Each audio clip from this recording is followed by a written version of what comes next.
My friends, good day. This is a story I tell in my book Toxic a number of years ago.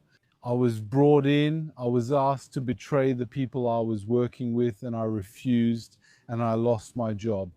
You see, now it really opened my eyes to the corporate world and also to what's behind it, what's going on backstage. Actually, the things that aren't said in meetings when there are 18 people but are said face to face, and how I saw things back then and how I see them today. Today, I've matured a lot regarding these things, and I might give a different answer than the one I gave in the book. Look, before we start, I'd like to talk to you about the partner of this video, meilleurjob.com. They have a tool that I tried myself. I never recommend things to my audience that I haven't tested myself. I always refuse partners if they're not in the interest of my audience. I was also looking at the roadmap. Great. So it's a tool that makes applying accessible and helps you find a job. I myself have looked for jobs with this tool and without the tool. With the tool, I found jobs that I couldn't find otherwise. So you define a geographic area, you enter a specialty, it will find companies that are hiring, and you upload a resume, and you can send it directly to recruiters. You can even make changes for each employer so that it goes through the applicant tracking systems and all that. So it's really very powerful. I'm giving you a code under the video that lets you get 50% off the first month, but it's not even very expensive. And I think that if you use it well, if you really use it properly, it can be a tool that can help if you want to change jobs, move to another company or something else. So as I was saying, I was in a company and I was a manager of a small team. And at some point, I arrive at this company and I realize that I was lied to. During the recruitments, companies that betray their clients, their employees, all that, are companies built on lies. And I think there are a lot like that. I was lied to during the recruitment, especially practically about the company's health, the products, the vision, the future, all that. I arrive, I sign, I start my first Monday, I get my badge, I go in, and then I realize it's a disaster. Pretty much on the first day, I went back home.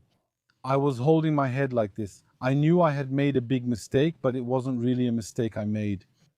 I acted based on the information they gave me. A very important piece of advice I can give you at this stage. Always, always, always. When you have an interview with a company, don't just listen to what they tell you. Go read Glassdoor, for example. Go read the reviews, even the reviews from their clients. You can even check Google reviews. Just search the company's name on Google. You'll see the number of stars and all that. Look at what their clients say about them. Check the reviews on LinkedIn, on all kinds of platforms. Look at the financial analyses. See what the market analyses say about them. That way you get an idea of the company's financial health. Never join a company that's struggling financially, never. Because these companies can hire you today and fire you in 3 months. It happens because, quite simply, that's how it is. They make erratic decisions, left hand, right hand, and so on. So I was saying I joined this company pretty quickly and I saw that it was a disaster in particular. Everyone was leaving every day, everyone was leaving. And actually, at one point, we didn't have enough people anymore to handle the influx of customers who were coming, to ask questions about their products, which were malfunctioning, which weren't working well, etc. I'm telling you, the products, it was also pretty catastrophic. So what happened is that where they asked me to go to the United States, I left young, I met my supervisor. He told me, he said, listen, we have a problem. We don't have enough people because we sold contracts for 7 days a week. We sold enterprise support contracts meant to cover 7 days a week, Monday through Sunday. He told me, but we don't have enough people. I said, are you hiring enough people? What can I tell you, man? No, you guys will have to work every other weekend. Yes, you have to see. They leave on a Monday. They start working on a Monday. They go until the following Sunday. Then they start again Monday morning and they keep going. So we're literally creating a 12-day week, you see. That means they'll have one weekend in the middle of the month. They work about 12 days, get one weekend off, then repeat. So they only have one weekend a month. I said, that's not possible. We can't do that. Americans, and often American companies are like that. Americans have their own ideas about labor law. They have very Victorian views. They have perspectives that are not from this era. Honestly, to understand how American companies see social law, labor law, how they view vacations, weekends, rest, the balance between work life, family life, and personal life, You shouldn't look at this century or even the last century. You have to go back to the 1800s, the 1700s. Back then, there were 8-year-old children working in factories. You get a clear idea, but be careful with those who want to leave. I, Jay, spoke to a girl who left for Canada, which shares a similar mentality. They're Americans too. Well, they worked her to death. I spoke to her. She's about to enter France. She left France because she felt she was a bit overworked and underpaid. She was a bit fed up with all the problems and everything. She said, go to Canada, and she went to Canada. A year later, she said, I'm preparing to return to France. You get what I mean, since the conditions there are really something. So I resist, I say no, that it's not possible and all that. And I avoid as much as possible telling her, you know, in Europe, we don't see things the same way as you do. Weekends, vacations, our relationship to work, all that. And then when he sees that I'm resisting, he says, okay, here's what we can do. He tries to split the difference, tries to meet me halfway. You realize when you're talking to a slaver and he wants to meet you halfway, it's always funny. So he says to me, here's what we'll do. Let's say, we'll see. Depending on the workload, that means the coming weekend, we'll analyze the workload during the week. And when Friday comes, we tell them whether they work on the weekend or if they don't have to come to work. Wait, I find that even more condemnable. I tell him, wait, that's not possible. We can't do that. These are people who have families, who have children. Weekends are often the only family time, but everyone deserves them, even without families or children. It's a right that needs no justification, yet I still feel the need to explain it. And so I tell him, these people, we're going to wait until Friday at 5 p.m. to tell them whether they're working or not. On the weekend, I worked on weekends, I used to work on weekends, and I worked on weekends by choice. Because when I worked on weekends, I had 2 days off so I could take Friday. I worked Saturday and Sunday, and then I had almost the whole week free. Okay? And on top of that, we added some fraud, because there are laws that make weekend work very difficult. So he didn't want to know anything about it.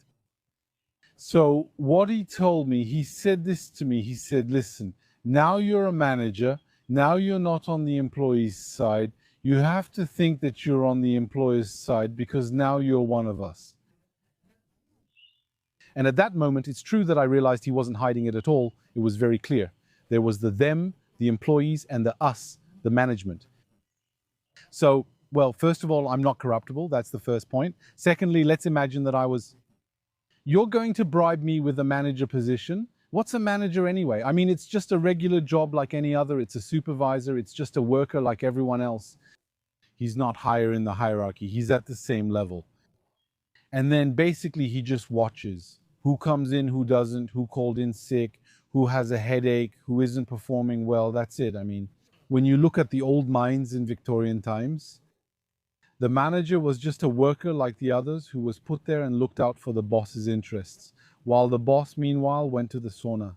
He would go do politics, go do philosophy, go debate, go do archery, go horseback riding, because while the owner, for his part, would go do noble activities, and you find that in literature, when the owners would go do things, noble activities or pastimes, well, they would leave a jobar, they would take one of the jobars and they'd say, look, you're going to crush them, and in exchange, I'll give you a few marbles. That's it, that's all.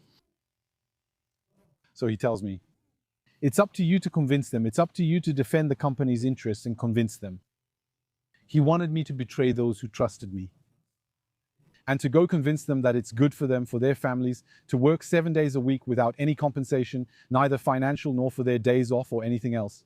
No, you work until Sunday at 6 p.m. and return Monday morning. At that moment, I told him something, and what I told him, I took it back later. Since then, that's what has changed in my perspective. I'll tell you, at the time, I told him, I don't see the company as two sides, the workers and management. I don't see the company's interests and those of workers as opposed. They're not in conflict.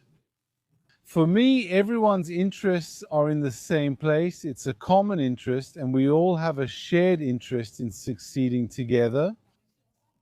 I don't see how a company can win by waging war against its employees or by crushing its employees and treating them as the enemy.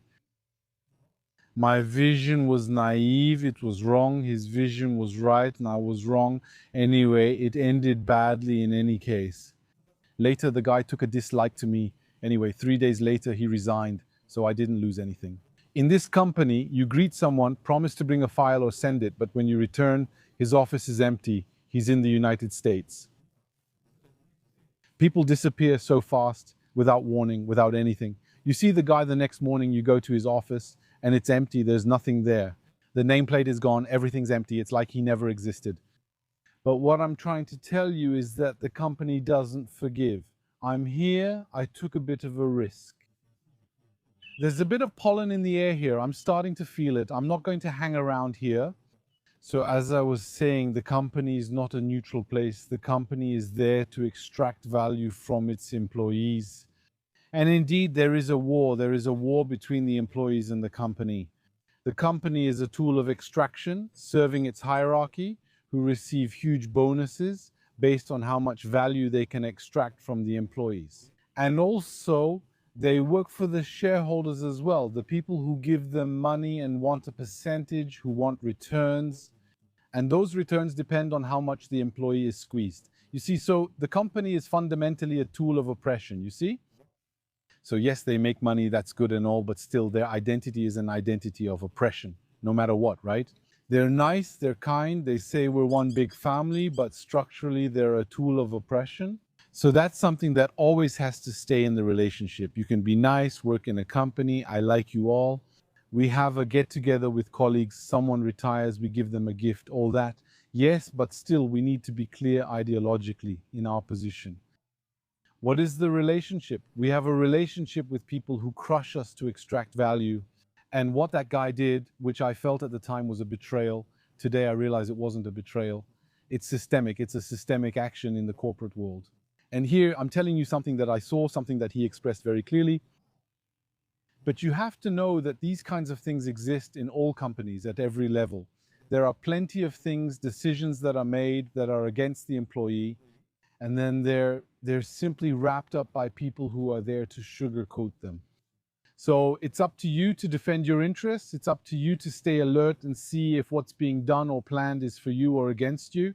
Don't listen to them. They have a stake in it. It's like when you want to buy land or a house and meet with the seller and their lawyer or notary. They'll say it's great and compare it to other things. Yes, but their words mean nothing because they're biased. They make money if you believe what they say. Always keep that in mind. They make money if you believe what they say. So you have to be very careful not to follow 100% of what they tell you and to defend your own interests. Of course, and that's why today we see this trend of people wanting to become entrepreneurs, because what is entrepreneurship after all? It's about freeing yourself from that world. It's really about freeing yourself from that world. And in entrepreneurship, I am an entrepreneur. I can tell you that in entrepreneurship, we work much more sincerely. If I look at the amount of work, whether it's effort, hours, and all that I put in as an entrepreneur, it was the dream. Back when I was working in a company, I would have even preferred to work on Saturdays and Sundays. It would have been easier than what I'm doing now. But at the same time, it's not the same thing. When you do it in a free context, when you do it for yourself, it's your choice, it's your freedom. And I might have told you another time, but I also realized, I understood, maybe there's a key related to burnout and all that. Why? Why do we experience burnout in companies? It's just a detail, maybe, but I think it's important. It deserves a video. I don't want to get into it now. I'd rather make a separate video. This one is already long enough as it is. Thank you, my friends, for listening. Always keep defending your rights. And remember the tool from mailyourjob.com. I'm giving you a link that lets you get 50% off. Try it and you'll see. And really, there's a very nice roadmap coming with lots of features. And well, good luck with your job search. And if, like others, this tool helps you find a job, because there has already been good feedback about this tool, because I talked about it a few months ago, don't hesitate to let me know. See you soon, and we'll see each other in the next video.